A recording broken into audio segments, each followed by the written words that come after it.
이 시간에 하나님의 말씀 함께 봉독하도록 하겠습니다. 마태복음 1장 23절에서 25절까지 말씀입니다. 마태복음 1장 23절에서 25절까지의 우리 석절의 말씀인데요. 우리 같이 한번 읽도록 하겠습니다. 함께 봉독하겠습니다. 시작. 보라, 처녀가 잉태하여 아들을 낳을 것이요 그의 이름은 임마누엘이라 하리라 하셨으니 이를 번역한즉 하나님이 우리와 함께 계시다 함이라. 요셉이 잠에서 깨어 일어나 주의 사자의 분부대로 행하여 그의 아내를 데려왔으나 아들을 낳기까지 동침하지 아니하더니 낳음의 이름을 예수라 하니라. 아멘. 오늘 성탄절 설교의 제목은 우리와 함께 계신다는 것의 의미입니다. 그러니까 임마누엘의 의미를 좀 우리가 함께 살펴보도록 하겠습니다. 마태복음 1장에 보면 이제 천사가 요셉에게 나타나죠. 요셉에게 나타나서 정혼한 마리아의 태중에 그 임신한 아기에 대해서 계시를 몇 가지를 해줍니다. 이제 첫 번째가 1장 20절 말씀에 나와 있어요. 자, 20절 말씀 한번 봅니다. 1장 20절. 이 일을 생각할 때에 주의 사자가 현몽하여 이르되 다윗의 자손 요셉아 내 아내 마리아 데려오기를 무서워하지 말라. 그에게 잉태된 자는 성령으로 된 것이라. 아멘. 첫 번째 계시는 뭐냐면요, 지금 아내 마리아의 태중에 잉태된 아기는 하나님으로부터 성령으로 잉태된 아기다라는 것을 이야기를 해줍니다. 그리고 이제 두 번째는 이 천사가 그럼 그 아기의 이름은 예수라라는 말을 해줘요. 그리고 이제 마지막 세 번째가 아주 이 아이의 예수님의 정체를 가장 적절하게 직설적으로 진술하는데요. 그게 바로 1장 23절에 나와 있습니다. 우리 23절 말씀 함께 같이 한번 읽겠습니다. 1장 23절입니다. 자, 같이 읽습니다. 시작. 보라, 처녀가 잉태하여 아들을 낳을 것이요 그의 이름은 임마누엘이라 하리라 하셨으니 이를 번역한즉 하나님이 우리와 함께 계시다 함이라. 아멘. 그 태어날 아기의 이제 이름이 이제 임마누엘인데 그 임마누엘의 뜻, 하나님이 우리와 함께 계시다 함이라라고 말하면서 이 말씀이 구약 이사야서 7장 14절의 말씀의 성취인 것을 이야기를 해줍니다. 원래 이 말씀이 예수님 태어나기 전에 이 이사야 시대에 이 말씀이 선포되었을 때는요, 그 당시의 상황이 마치 예수님 태어났을 때와 마치 흡사했습니다. 예수님 태어났을 때는 로마 왕국의 지배와 압제 가운데 온 나라 사람들이 고통을 받고 있었는데, 이사야 시대에는 그 이사야 시대 아하스 왕 때에는 아수르의 압제 가운데 온 이스라엘 백성들이 고통받고 탄압받고 있던 이 시대였습니다. 흑암의 고통 중에 있던 백성들에게 하나님께서 하나님의 구원에 대한 하나님의 예언의 말씀을 하셨는데 그게 바로 이사야 7장 14절입니다. 그런데 바로 그 하나님의 구원의 약속이 몇백 년이 지나서 취소되지 않고 하나님의 약속이, 그 언약의 말씀이 이루어졌다라고 말합니다. 그래서 이사야 7장 14절의 말씀대로 예수님께서 구원자로 오실 한 아기의 출생이 이제 이루어졌다라고 천사가 이야기하는 것입니다. 그래서 예수님은 바로 임마누엘이세요. 그리고 임마누엘의 뜻은 뭐냐면 하나님이 우리와 함께 하시다. 즉 이것을 합하면 어떻게 됩니까? 예수님은 우리와 함께 하시는 하나님이다, 이런 뜻이 됩니다. 그렇다면 우리가 예수님이 정말 하나님이시라면 2000년 전 베들레헴 땅에 온 그 아기 예수님이 정말 하나님이시라면 그 아기 예수님이 하나님이다라는 그것이 오늘 우리의 삶에는 어떤 의미가 있는 것일까요? 전능하신 우주의 창조주께서 한 뼘 인간이 되셨어요. 하나님의 그 신성을 입으시고 신성을 잃어버리지 않으시면서도 인간의 속성을 가진 인간이 되셨습니다. 인간의 흉내를 낸 것이 아니라 예수님은 온전하신 하나님이 온전한 인간이 되었습니다. 그래서 이것은 정말 놀라운 일입니다. 그래서 어떤 사람들은 예수님이 십자가에 죽으셔서 부활하신 이것도 놀라운 기적이지만 이 예수님의 성육신 사건, 창조주 하나님이 인간으로 오신 이 성육신 사건은 정말 기적 중의 기적이다, 이렇게 말을 합니다. 그래서 신학자 20세기 3대 신학자는 J.I. 패커란 분이 예수님의 성육신에 대해서 이런 말을 했어요. 하나님이 인간이 되셨고 신의 아들이 유대인이 되셨다. 전능자가 무력한 인간 아기로 지상에 나타나셨다. 할 줄 아는 일이라고는 누워서 말똥말똥 바라보며 꼼지락거리고 소리를 내는 것뿐이었다. 다른 모든 아이처럼 누가 먹여주고 기저귀를 갈아주고 말을 가르쳐야 했다. 하나님의 아들이 실제로 유아가 되셨다. 생각할수록 머리가 아찔해진다. 그 어떤 픽션에도 이 성육신의 진리만큼 기상천외한 요소는 없다, 이렇게 이야기를 합니다. 정말 성경에 많은 기적들이 기록되어 있지만 정말 하나님께서 인간이 되셨다는 이 성육신을 정말 믿기만 한다면 그 다른 모든 기적을 믿지 않을 이유가 없을 정도로 기적 중에 기적이고 놀라운 은혜입니다. 그렇다면 예수님이 임마누엘이시다, 예수님이 우리와 함께 하신다라는 것은 구체적으로 우리의 삶에 어떤 의미가 있을까요? 이제 오늘 세 가지로 함께 살펴보겠습니다. 예수님이 임마누엘이시다라는 것은 이런 세 가지 의미가 있어요. 예수님은 첫 번째 참 하나님이시다. 두 번째 예수님은 참 인간이시다. 세 번째 예수님은 우리와 함께 하신다. 이 세 가지 의미가 있어요. 자, 그래서 이제 첫 번째 예수님은 우리의 참 하나님이시다라는 것이 이 임마누엘의 의미가 오늘 우리에게는 어떤 의미가 있는지를 살펴보겠습니다. 첫 번째는 이런 의미입니다. 당신에게 최고의 희망이 있다라는 뜻입니다. 자, 우리 한번 같이 한번 따라해 주시면 감사합니다. 시작. 당신에게 최고의 희망이 있다. 예, 임마누엘, 예수님이 우리와 함께 하시는 하나님이라는 것은 당신에게 최고의 희망이 있다는 뜻이에요. 왜 최고의 희망이 있다라고 말할 수 있습니까? 하나님이 친히 이 땅에 인간으로 오셔서 우리가 할 수 없는 일을 해주셨기 때문이에요. 자, 그것이 1장 21절에 나와 있어요. 자, 1장 21절 같이 한번 다시 보겠습니다. 1장 21절 아들을 낳으리니 이름을 예수라 하라. 이는 그가 자기 백성을 그들의 죄에서 구원할 자이심이라 하니라.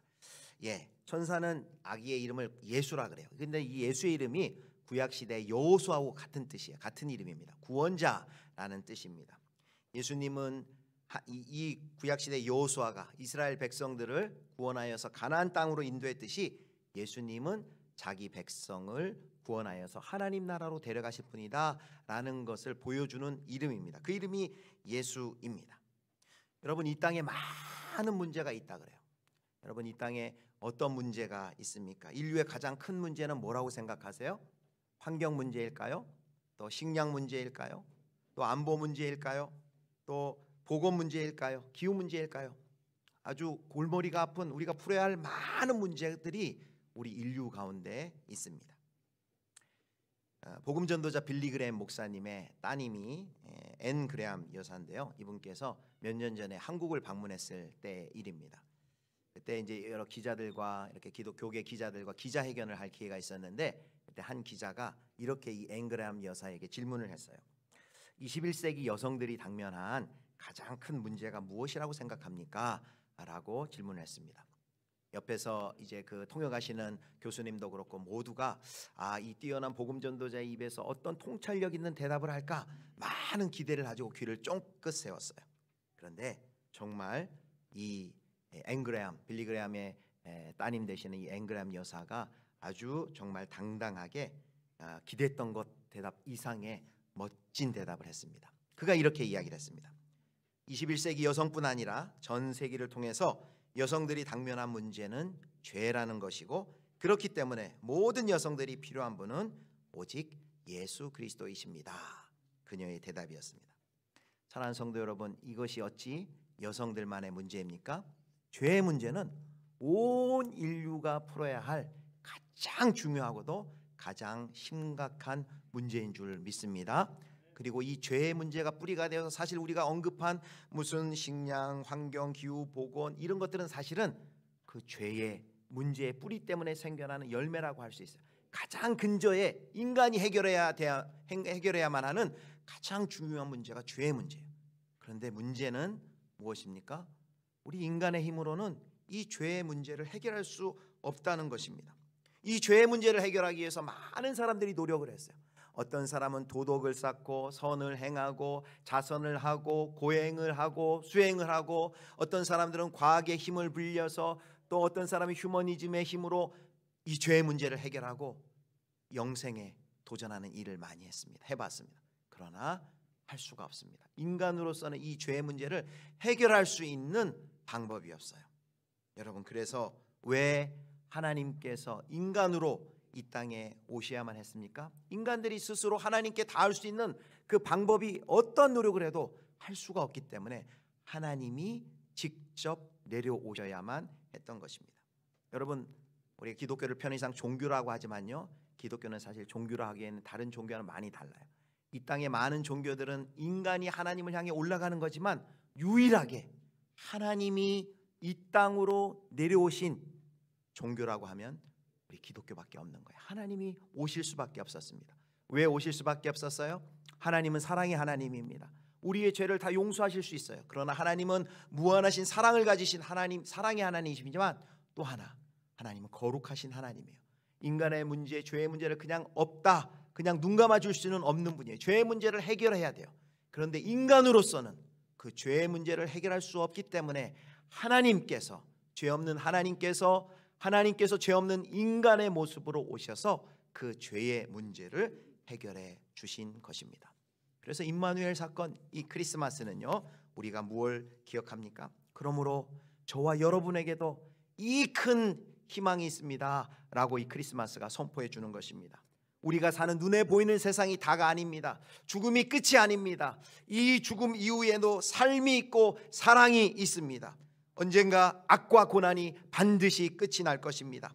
끝없는 문제, 끝없는 실패에도 불구하고 이 세상에 여전히 희망이 있습니다. 이 세상에 여전히 우리 모두에게 희망이 있습니다. 왜요?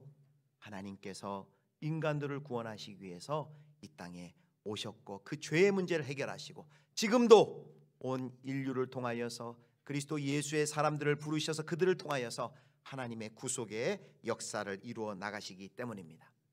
사랑하는 성도 여러분, 여전히 2021년 한 해도 코로나19 팬데믹으로 인하여 말미암아 우리가 많이 암울하고 힘들고 어려운 상황 시절을 통과하고 있습니다. 그런데요, 크리스마스를 통과하는 우리에게 첫 번째 이 임마누엘, 예수님이 우리와 함께 하신다라는 이 임마누엘은 우리에게 이렇게 이야기해 줍니다. 우리에게 하나님이 우리를 사랑하시고 우리의 문제를 해결하시기 위해서 친히 이 땅에 오셨다.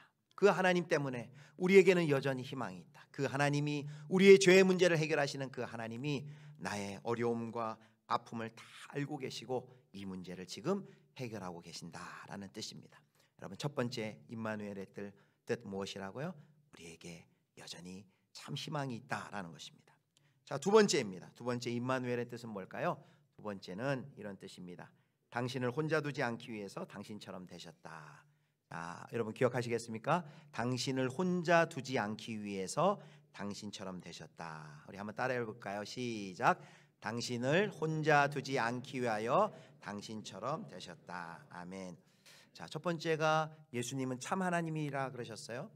두 번째는 예수님은 참 인간이라 그랬습니다.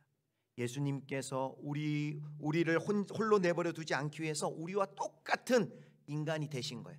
참 신이, 참 하나님이 참 인간이 되셨습니다. 예수님이 우리 중 하나가 되셨다는 것은 이런 뜻이에요. 예수님이, 성육신은 하나님이 우리 인간의 몸으로 와서 고난 당하셨고 바로 예수님이 그 고난을 이겨내셨다라는 뜻입니다. 여러분, 동병상련이란 말이 있죠. 자신이 행복하고 평탄할 때는 아무런 문제가 없는 것처럼 느껴져요. 그런데 사람들에게 병에 걸리기도 하고 사고가 있기도 하고 어려움이 막 생기기 시작하면 이제 외로워집니다. 힘들어집니다. 근데 그때 주변 사람들이 건네는 위로가 될 때도 있지만은 깊은 아픔과 병에 걸릴 때는 잘 위로가 안 돼요. 그런데 그때 위로가 될 때가 언제인 줄 아세요? 나와 똑같은 아픔을 먼저 경험한 사람이 내어미는 손, 내어미는 한마디의 말은 크게 위로가 됩니다. 먼저 유산의 아픔을 경험한 우리 선배 언니가 해주는 그 말이 유산을 경험한 가정에는 큰 위로가 돼요. 암의 그 힘겨운 암투병을 먼저 경험한 신앙의 선배가 한마디 암을 투병하고 있는 후배에게 해주는 그 격려와 기도가 위로가 돼요. 그냥 머리로만 아는 그런 이성적인 이해 말고 정말 그것을 경험한 사람이 해주는 것은 그 위로는 정말 능력 있는 위로가 됩니다. 그런데요, 여러분, 예수님이 바로 이와 같다는 거예요. 기독교의 하나님은 우리가 지나온 모든 자리를 이론적으로 알고 그치는 것이 아니라 친히 이 땅에 인간으로 오셔서 우리 인간이 당할 수 있는 모든 고통과 모든 고난을 다 경험하신 분이라는 거예요. 그것이 히브리서의 말씀입니다. 히브리서 2장 17절 18절 같이 보도록 하겠습니다.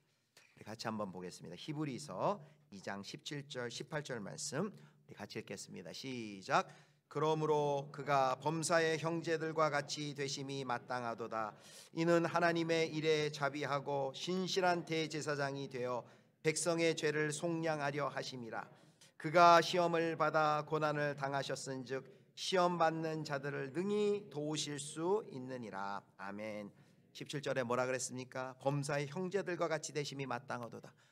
그 하나님이 우리 인간이 되어서 우리와 똑같은 사람의 몸이 되셨습니다. 18절에 뭐라고 그럽니까? 그가 시험을 받아 고난을 당하셨은즉, 하나님이 우리 인간이 되어셔서 자기 자신을 스스로 제한하시고 모든 인간의 고통을 여러분 다 경험하셨습니다. 여러분 중에, 우리 성도 여러분 중에 외롭고 빈궁한 분이 계십니까? 예수님도 그것을 경험하셨어요. 여러분, 죽음에 직면했던 경험이 있던 분이 계십니까? 예수님도 그런 적이 있으세요. 거절당한 적이 있으십니까? 예수님도 거절당하신 적이 있으세요. 사랑하는 사람을 잃은 적이 있으십니까? 예수님도 그런 적이 있으십니다. 나는 하나님께 버린 것 같아, 나는 하나님이 버리신 것 같습니다 라는 이러한 영혼의 고백을 하신 분이 있습니까? 예수님이 이렇게 말씀하셨어요. 십자가 앞에서 나의 하나님 나의 하나님 어찌하여 나를 버리십니까? 무슨 말씀입니까? 하나님께로부터 버림받아 본 경험을 예수님도 하셨습니다.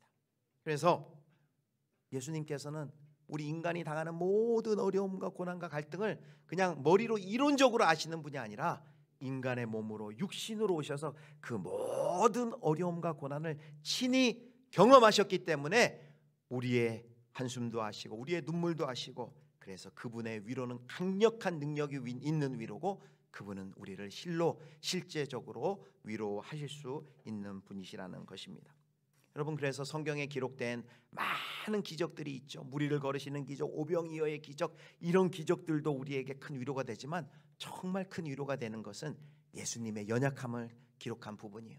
예수님께서 그 나사로의 죽음 앞에서 눈물 짓던 그 모습, 예수님께서 피곤해서 고온이 바다 위에 배 타고 갈릴리 호수를 지나가면서 풍랑이는 바닷속에서 피곤해서 주무시는 모습, 여러분, 이런 모습들이 우리에게 은혜가 됩니다. 왜요? 우리와 똑같은 인간이 되어셔서 우리가 겪는 그 연약함을 예수님이 친히 감당하셨기 때문에 그 예수님은 우리를 능히 위로하실 수 있는 분이십니다. 그래서 이사야 53장 5절에 이렇게 말씀하십니다. 예수님의 그 연약함이 우리에게 어떤 위로와 소망과 위로가 되는지 이렇게 말씀해 주십니다. 이사야 53장 5절 제가 읽습니다. 그가 찔림은 우리의 허물 때문이요 그가 상함은 우리의 죄악 때문이라. 그가 징계를 받음으로 우리는 평화를 누리고 그가 채찍에 맞음으로 우리는 나음을 받았도다.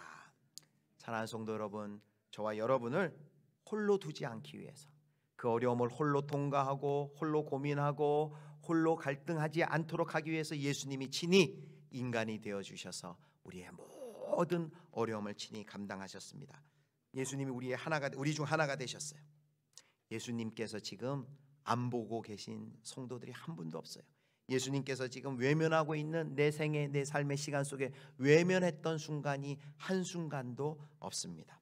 고난 중에 그분은 참 위로가 되십니다. 바로 예수님은 참 인간이시기 때문입니다. 자, 이제 마지막입니다. 마지막. 예수님은 참 하나님이시고요, 그래서 우리에게 참 희망이 되세요. 예수님은 참 인간이 되세요. 그래서 우리에게 고통받는 우리 중에 하나가 되어서 우리를 참으로 위로해 주시는 분이에요. 마지막 세 번째입니다. 세 번째는 예수님이 임마누엘이라는 것은요, 이런 뜻이 있습니다. 당신과 인격적인 관계를 맺기를 원하신다는 거예요. 자, 세 번째 한번 따라해 주시겠습니다. 세 번째, 당신과 인격적 관계를 맺기를 원하신다. 시작. 당신과 인격적 관계를 맺기를 원하신다. 아멘. 예수님이 성육신하신 것은요, 단순히 하나님을 알려주시기 위함 때문만이 아니었어요. 그렇게 하나님께서, 하나님의 아들께서 친히 참신이 참 인간이 되신 성육신 사건은요, 그분이 가까이 우리 가운데 오셔서 진정으로 우리와 인격적인 교제, 인격적인 관계를 맺기 위함이에요. 임마누엘의 뜻이 뭐라 그랬어요? 하나님이 우리와 함께 하신다 그랬어요. 여러분, 함께라는 뜻이 무엇입니까? 함께라는 것은 그 하나님의, 예수님의 임재 안에 우리가 있어서 그분과 늘 대화하고 교제하고 그분께 배우고 그분을 예배하고 그분의 위로를 받고 아주 이런 친밀한 사귐, 교제를 위해서 예수님이 친히 우리 인간이 되셨다는 거예요. 그래서 성육신의 목적은 하나님을 계시해 주기 위함도 있지만 우리와 친히 우리의 일상에서, 나의 삶 속에서 나와 친밀히 하나님과 교제하기 위해서 오신 거예요. 그래서 크리스마스의 메시지는 이겁니다. 내가 너와 교제하고 싶다. 내가 너와 가까워지고 싶다. 내가 너와 사귀고 싶다. 내가 너와 함께하고 싶다라고 말씀하는 것입니다. 여러분, 이것은 우리는 신약의 성도들이기 때문에 이것이 너무 당연한 듯 여깁니다. 그런데 여러분, 구약의 성도들은 상상할 수 없는 일이었어요. 구약의 하나님을 만나는 것은 두려운 일이었어요. 구약의 신앙의 선배들은 아브라함에게는 타는 횃불로 하나님이 나타나셨고요, 이스라엘에게는 불기둥으로, 또 욥에게는 광풍 내지는 돌풍으로 나타나셨어요. 하나님의 얼굴을 보여달라고 모세가 용기 내어 말했지만 하나님의 영광을 보여주면 모세가 죽을 것이기 때문에 살짝 하나님의 등만 보여주셨습니다. 그런데요, 예수님이 이 땅에 오셨을 때 요한복음의 저자인 요한은 사도는 뭐라고 말씀한 줄 아십니까? 요한복음 1장 14절 말씀입니다. 요한복음 1장 14절 우리 같이 읽습니다. 시작.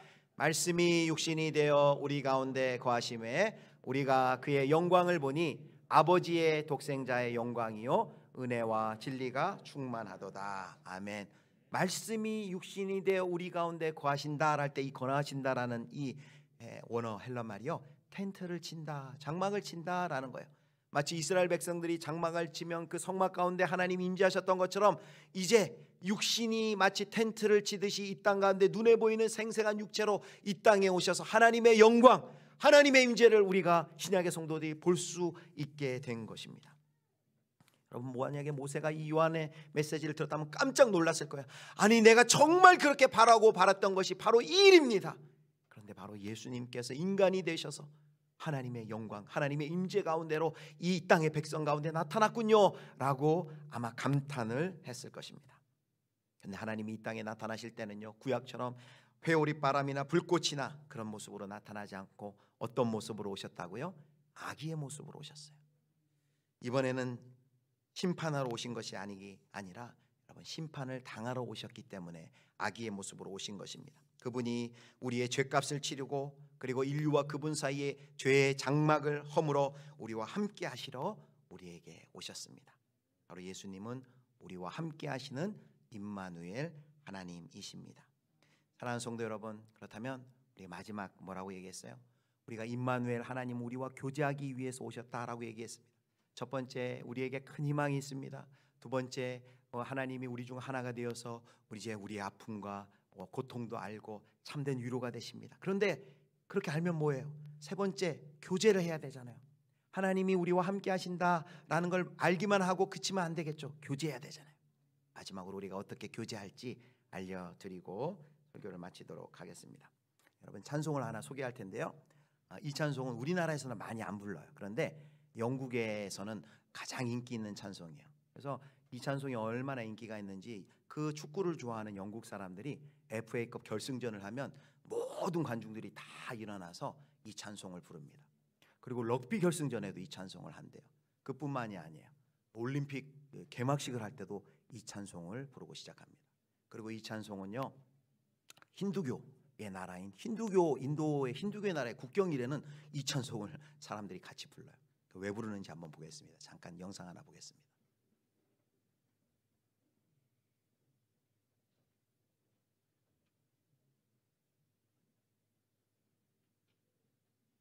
이 찬송은 1912년 타이타닉호가 침몰할 때 항공기 사고 났던 2009년 네덜란드 공항에서 이 찬송가가 울려 퍼졌고요. FA컵 결승전이 열린 날에는 거기 있는 모든 사람들이 다 일어나서 찬송가를 부릅니다.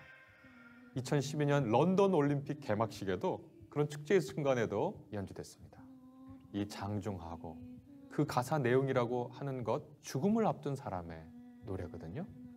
인도의 공화국의 날이라고 하는 국경일이 있는데요. 매번 이 곡을 연주합니다. 바로 인도 건국의 아버지라고 하는 마하트마 간디가 이 찬송을 그렇게 사랑했다고 합니다.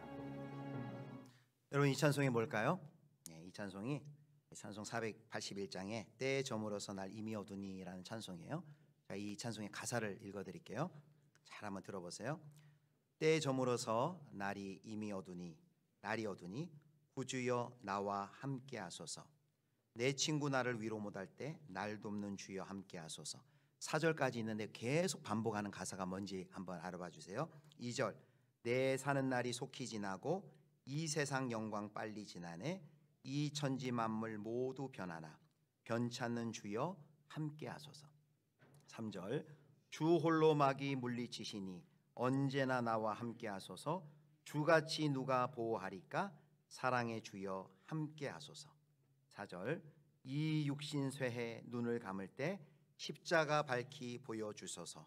내 모든 슬픔 위로하시고 생명의 주여 함께하소서. 여러분, 이 찬송시에서 계속 반복하는 게 뭘까요? 주여 함께하소서예요. Abide with me라는 그 단어를 문장을 번역한 것인데요. 이 찬송에는 두 가지 큰 주제가 이렇게 나옵니다. 하나는 인간에게 주어진 삶이 얼마나 풀의 꽃과 같이 그 영광 얼마나 빠르고 얼마나 짧고 풀의 꽃과 같이 그 영광이 얼마나 빨리 쉬 지나는가. 그런데 그에 비해서 하나님, 변찮는 그 하나님의 그 사랑과 자비와 은혜, 특별히 우리와 함께 해주시고, 우리가 오늘 성탄의 날 아침에 생각했던 것처럼 아기 예수님이 되어주셔서 우리와 함께 하시며 우리와 고통을 다 아시고 우리를 이해하시고 우리와 함께 하시는 그 하나님의 그 자비와 사랑이 얼마나 큰지 이 두 가지가 대조를 합니다. 그래서요, 이 곡은 아까도 얘기한 것처럼 가장 격렬한 운동이 있는 그 스포츠의 결승전에서도 이 노래를 부릅니다. 마찬가지에 우리도 하나님 우리와 함께 해주소서라는 세 번째, 임마누엘은 하나님 우리와 교제하기를 원한다 그랬잖아요. 우리가 어떤 순간에도 하나님께 기도할 수 있습니다. 가장 격렬한 활동을 해야 되는 그 순간, 그리고 축제의 순간, 운동의 순간. 그런데 이 찬양은 어려움을 당할 때도 우리가 하나님께 기도할 수 있어요. 아까도 사고의 순간에 이 찬송들이 불려진다고 하지만은 병약했던 순간, 사랑하는 사람을 잃은 그 순간 우리가 이 찬송을 부르며 우리가 이렇게 기도할 수 있습니다. 주여 나와 함께 해주세요. 무슨 뜻이에요? 임마누엘 하나님 우리와 함께 해주십시오 라는 것입니다. 사랑하는 성도 여러분, 임마누엘 하늘 보자 하늘의 하나님이 이 땅에 오신 사건은 단순히 머리로 이해하는 그런 단순한 이론적인 사건이 아닙니다. 그 하늘의 하나님이 이 땅에 오셔서 우리의 죄의 문제를 해결하시고 여전히 암울한 이 세상 속에 우리에게 참된 희망을 주셨습니다. 그 하나님이 우리의 모든 어려움을 먼저 경험하시고 우리의 모든 질고를 다 아시고 우리를 참으로 위로해 주실 수 있습니다. 그 하나님 임마누엘 이 땅에 오신 것은 우리와 친히 교제하기를 원하십니다. 모든 순간에 주님 나와 함께 해주십시오 기도하는 그때에 이 하나님께서 기뻐하시며 여러분의 삶의 현장에 임재하시고 도와주실 것입니다. 이 임마누엘의 하나님과 깊이 교제하실 수 있는 여러분 되시기를 주님의 이름으로 축원합니다.